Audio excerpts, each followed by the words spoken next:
Yaxşı. Digərək, Nəzrin digəri Əlğə Şıxınski haqqında danış. Onu nə deyirdilər? Rus artilleriyasının Allahı deyirdilər.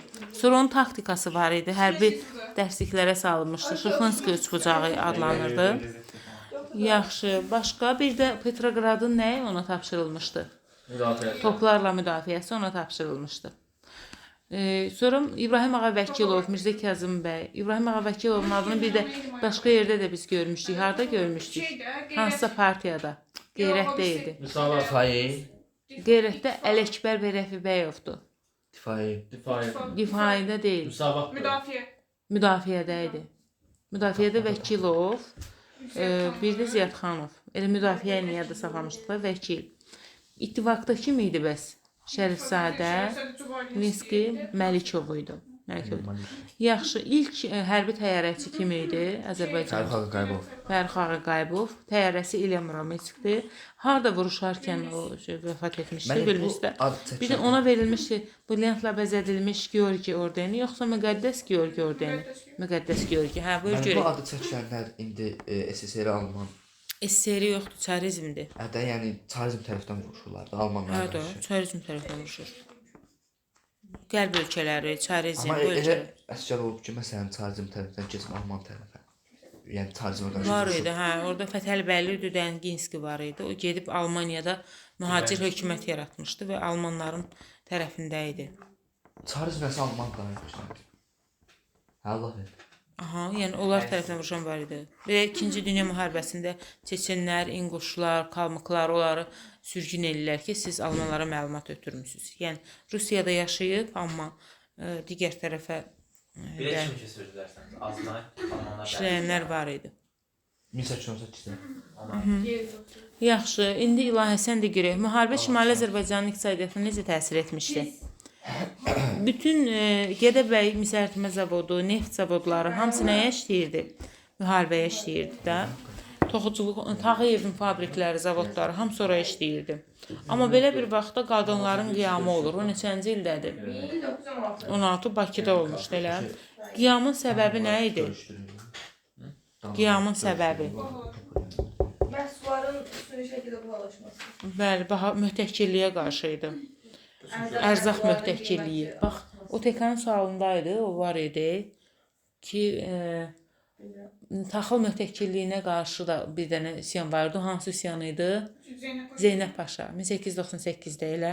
Ondan bunun yazmışdı ki, Cənubi Azərbaycan və Şimali Azərbaycanın filan illərdə olan oxşar cəhəti. Məsələn, 19-cu əsrin 90-cı illəri və 20-ci əsrin 2-ci 10 ilində oxşar cəhəti nədir? Mühtəkkilliyə qarşı mübarizə. Cavab buydu. Görürsünüz, burada ərzaq mühtəkkilliyinə qarşıdır. Orada isə taxıl mühtəkkilliyinə qarşı idi. Cənubi Azərbaycanda bütün xanlıqlar ləğv olunmuşdu, İlahə. Yoxsa hansısa xanlıqlar qalmışdı? Yox, bir iki xanlıq qalır. Mako, Urmiya kimi xanlıqlar deyir, istisna olmaqla qalanları tədricən ləğv olur. Bax, bu da düşür uşaqlar. Məsələn, Şimali Azərbaycanla Cənubi Azərbaycanın fərqi kimi. Şimali Azərbaycanda direkt ləğv olunur xanlıqlar. Yəni artıq Türkmənçaydan sonra xanlıq qalmır, düzdür? Amma Cənubi Azərbaycanda xanlıq qalıbmış. Makka Urmiya xanlıqları ləğv olunmamışdı. Həmin vaxt şah kim idi İranda? Hansı sülalədən idi o? Qacarlar. Qacarlar neçənci ilə qədər davam edəcək? 25. Bəs 25-dən sonra hansı sülalə gəlir? Pəhləvilər də nə vaxta kimi davam edir? 74-mü? 79 İran İslam Respublikası elan olunana qədər davam eləyir. Yaxşı, iqtisadi vəziyyət İranda necə idi? Xaricilər var idi. Bəli, həmişə xaricilər olub uşaqlar. Bax, adicə mühtəkkilliyə qarşı üsyanda görürük. Sonra Talbota qarşı üsyan vardı. O nə vaxtdır? Tünin saççı 1891-ci il. Bax, o ilk anti-imperialist hərəkatdır. Yadda saxlayın. Oradan da onu salırlar. Diqqətli olaq. 48-52-ci il Babillər var. Babillərdə də xaricilərə qarşı var idi belə bir bənd. Alman, İngiliz kimi qovurlar. Orada da iri feodallar iştirak eləyirdi. Məncə o vaxtdan da artıq ingilislər var. Ümumiyyətlə 2-ci Rus-İran müharibəsi var. Orada biz ingilislərin adını çox görürük da. Məsələn, hətta 1801-ci ildə də Rusiya ilə İranla İngiltərənin müqaviləsi var idi. Onu da salmışdılar, yadınızdadırmı? Bir də 1814-cü ildə Tehran müqaviləsi var idi. Tehran müqaviləsində 1814-də nə istəyirdi, Allah verdi. Tehran müqavilə. Kim muxtariyyət istəyir? İranlı. Yox, Tehranda nə deyir? Deyirdi ki, İngilis deyir ki, mən sizə kömək eləyəcəm. Mən sizə kömək eləyəcəm. Siz əvəzində sərhədləri, Hindistanla sərhədləri qoruyun. 1814-cü il Tehran müqaviləsi. Yaxşı, 1801-ci il müqavilə düşdü. İndi 1814 də düşə bilər də, diqqətli olaq. Çünki oralar sırf situasiya mətnidir. Hə. Rüstəm, qulaq as da. Bəli, qulaq asıram, bəli. Bomba kim çəkib? Yaxşı. Aha.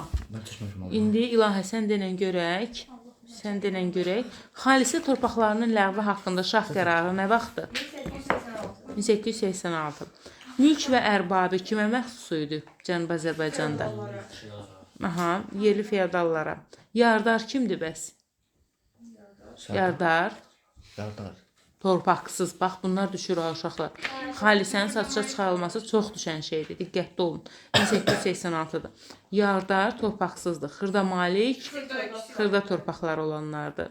Kəndlərin xırda qisminin, az qisminin torpağı var idi. O xırda malik idi. Tiyul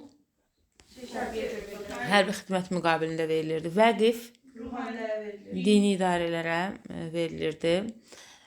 Sonra ilahti yarım köçərilərə, tayfalara falan. xidmət müqabilində yarım köçəri ilahtılara da, yəni verilən torpaq idi. Xırda maliki dedik. Vergilər hansılar idi? Qapı pulu, baş pulu kimi vergilər var idi. Yaxşı. İndi İbrahim derimi, Allah verdi, sən denən görək. Babillər hərəkatı nə vaxtdır? Bax, görürsünüz, xarici kapital var. Orada da hətta var. Yəni, bir yadda qalar da, xarici kapital, xaricilərə qarşı olan, elə 1905-11-ci ildə də narazılıq var idi xaricilərdən. 1905-11-ci il məşrutənin yatırılmasında xaricilər iştirak eləyibdi. Eləyiblər, bəli. Çünki Liaxov var idi orada. Bəli. Demək ki, 1908-ci ildə Liaxov silahlı toqquşmada başçılıq eləyirdi, Rus idi. Bir də Səttarxanı Tehrana çağırırlar 1911-ci illərdə. Onda da elə Daşnak Yefrem Davidsyanın başçılığı ilə dəstə onu yaralayır. Amma daha fəal iştirakı yoxdur da. Məsələn, sınaqdakı testdə sırf ingilislər yatırmışdı həmin üsyanı. Belə bir söz var idi məncə. Elə deyil, yəni şah hökuməti özü yatırır, amma xarici qüvvələrdən də istifadə eləyir. Yaxşı, Babilər nə istəyirdilər, de görək. Nə istəyirlər? Kimsə Mehdi olduğunu ilan etsin. İnsanların vəziyyəti pis idi, vergilər çox idi, müflisləşmişdilər. Xarici kapital burada qalıq eləyirdi, ona qarşı idilər.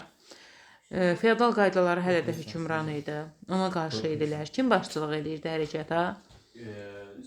Zərintac. Zərintac, qadınlar orada iştirak eləmişdi. Zəncan üsyanında Tahirə var idi, məsələn, Zərintac var idi.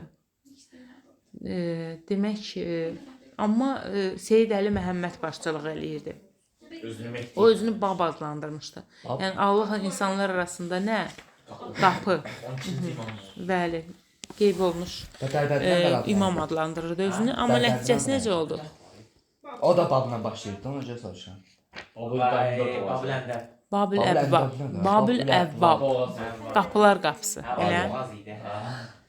Yaxşı. 1872, nəsə Babillər də yatırılır da. 1872-81-ci il üsyanı kimə qarşı idi? Liaxova. Təbrizin nəyinə? Valisinə. Bax, bu qalib gələnlər də.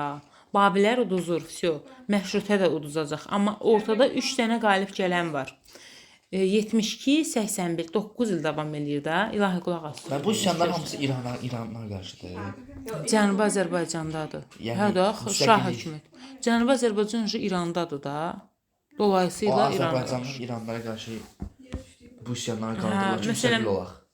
Müstəqil söhbəti yox idi. Uzağa muxtariyyət var idi, amma hələ muxtariyyət də İranın istənilmişdi. tərkibindən çıxmaq istədik də. Muxtariyyət ilk dəfə istəniləcək 1917-ci ildə Xiyabanidə. Xiyabaniyə qədər muxtariyyət söhbəti yoxdur.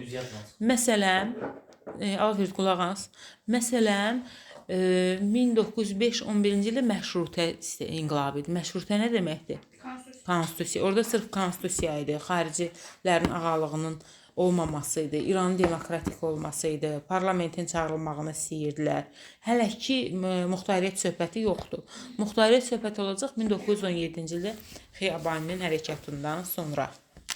Yaxşı. Allah verdi ilə görək. 1891-ci ildə bir dənə də üsyan olmuşdu. Bütün inhisarçısı Talbota qarşı. Bu ilk nə idi? İlk anti-imperialist. İmperiya əleyhinə də. İmperialist ölkə kim idi? İngilislər idi də. Yəni ingilislərə qarşı idi. Onun nəticəsi necə oldu? Yatırılmır. Qalib gəlir. Bunlar 3 dənə qalib gələndir. Qalib gəlir, Talbotu alırlar. Situasiyalıq o qədər geniş bir şey yoxdur axı orada. Uzağı soruşacaq neçənci ildə olub. Yəni situasiyaya düşə biləcək şey İlahə biraz geniş olmalıdır. İçindən bir neçə sual çıxmalıdır. Məsələn, Viyana müqaviləsi görürsünüz, Viyanadan nə qədər sual çıxar? Çoxlu şərtləri var. Məsələn, Vaşinqton müqaviləsi düşüb. Görürsünüz, Vaşinqtonun nə qədər şərtləri var. Mədəni inqilab düşübdür. Harda olub, neçənci ildə olub. Ondan sonra vəziyyət nə oldu? Çində mədəni inqilab düşüb. Başqa Cərbələkən üsyanı düşübdür. Yəni bir üsyan. Heç olmazsa yarım vərəq onun haqqında məlumat olmalıdır ki, 3 cümləlik bir şeydən situasiya çıxmır axı elə də yaxşı. Yaxşı. Allah verdi ilə görək. Tənbəki üsyanı da dedik. Zeynəb Paşanın üsyanı nə vaxtı? 1898-ci ildədir. O nəyə qarşı idi? Taxıl möhtəkirliyinə qarşı idi. Nəticəsi necə oldu? Bəli, o da qalib gəlir və taxıl anbarları açılır, cəmaata paylanılır. Möhtəkirlik nə deməkdir? İnhisarçılıq. Yəni bir adam əlinə alır taxıl sənayesini və öz istədiyi qiyməti qoyur, baha qiymət qoyur. Yaxşı.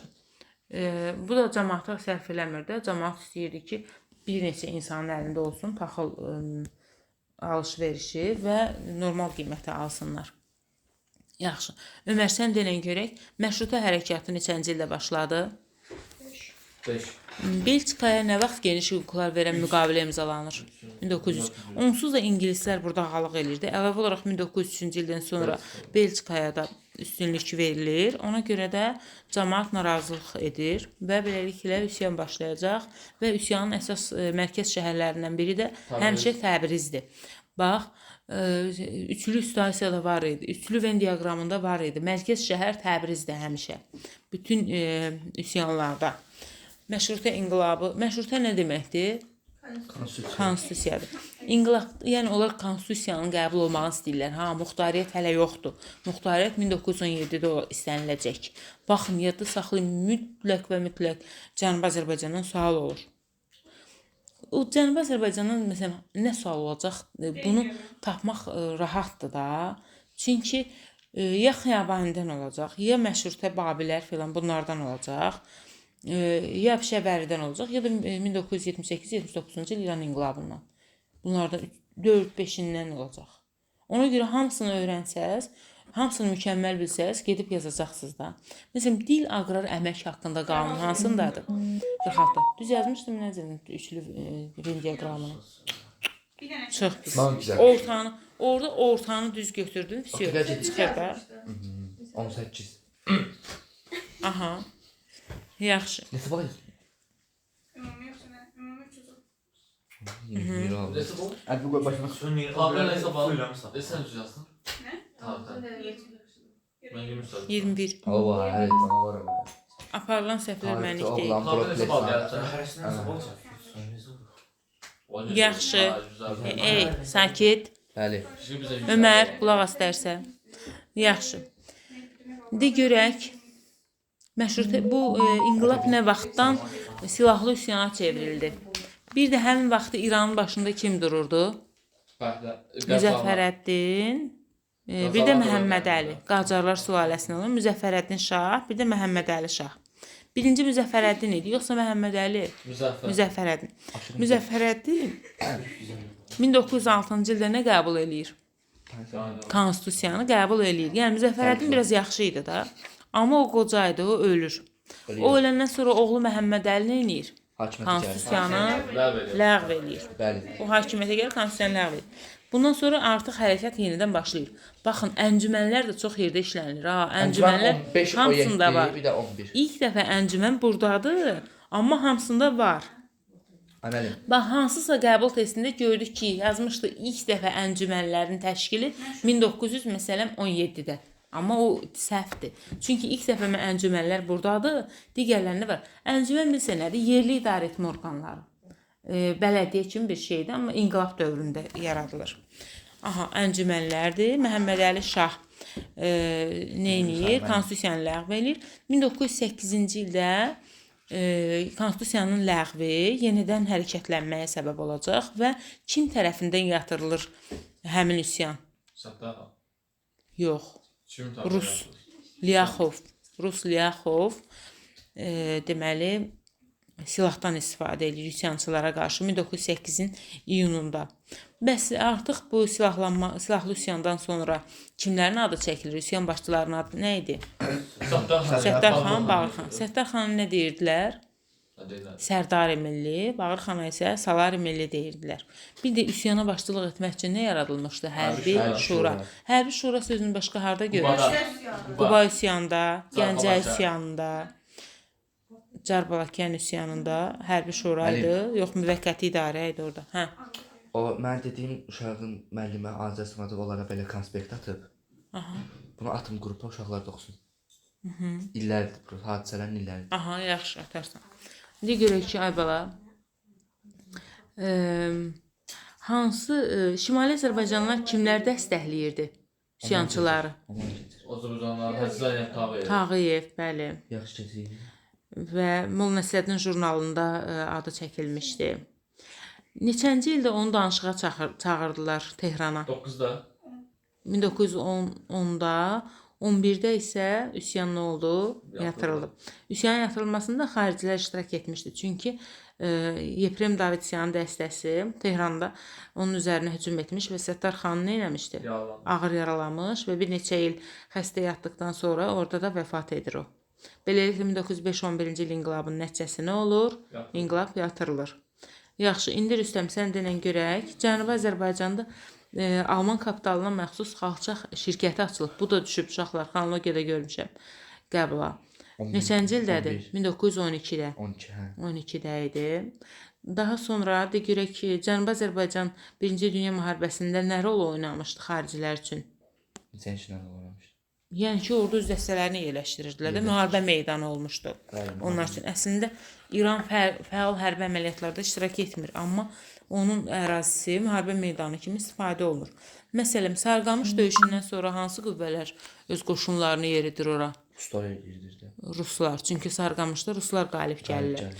Amma 1917 il fevral inqilabından sonra Ruslar zəifləyib müharibədən çıxdığına görə öz qoşunlarını çəkirlər orada. Və kim gəlir Cənubi Azərbaycana? İngilislər gəlir, bəli. Və ingilislər orada milli qırğın törədəcəklər. O nə vaxtı? 17-dədir. 1900 yox. Neçənci ildədir? Urmi bəlası. 18. Bu da düşüb 18. uşaqlar. 18. Urmi 1918-ci ilin martında. Məsələn, belə sual düşə bilər. 1918-ci ilin mart ayı Şimali və Cənubi Azərbaycan üçün oxşar cəhət nədir? Şimaldan sonra da 31 mart soyqırımı. Ay sol, hər ikisində soyqırım olub. Şimali Azərbaycanda 31 mart, burada isə 21 mart. Urmi bəlası, bir də bizdəki soyqırım oxşar cəhətdir. Aha, bunu bir neçə dəfə görmüşəm. Sonra Cənubi Azərbaycanda ilk teatr nə vaxtdır? 6-7. Yox, 9-da ilk teatr tamaşasıdır. 16-da isə ilk dəfə teatr binası tikilir. Ana bu Hansı qəzetlər? Hə, məsələn belə düşə bilər. 20-ci əsrin əvvəlləri Cənubi Azərbaycan və 19-cu əsrin 70-ci illəri Şimali Azərbaycan üçün oxşar cəhət. İlk teatrın tamaşaya qoyulması. Mədəniyyət sualı bir dənə olur da, mədəniyyət sualı düşə bilər. Daha sonra Rüşdiyyənin dərslikləri var idi. Adı nə idi? Vətən dili, ana dili dərslikləri var idi. Bir də Azərbaycan qəzeti var idi. Qəzet necə qəzet idi? Azərbaycan qəzeti satirik qəzet idi. Bu da düşübdü 2 dəfə. Satirik yazan hansı şair? Bax, Şimali Azərbaycanla Cənubi Azərbaycanın 20-ci əsrin əvvəli üçün oxşar cəhət mədəniyyəti. Cavab budur. Satirik jurnal və qəzetlərin nəşr olunması. Çünki Şimali Azərbaycanda 1906-cı ildə hansı jurnal nəşr olundu? Molla Nəsrəddin, Cənubi Azərbaycanda isə Azərbaycan satirik jurnalı nəşri sual kimi düşübdür. Yaxşı, mədəniyyəti oxumusunuzmu? Çox mədəniyyət sevirsiniz axı siz. Bizim özümüzün təşəkkür mədəniyyətimiz var axı. Mədəniyyətin zəhləm. Bir dənə sual düşür mədəniyyət.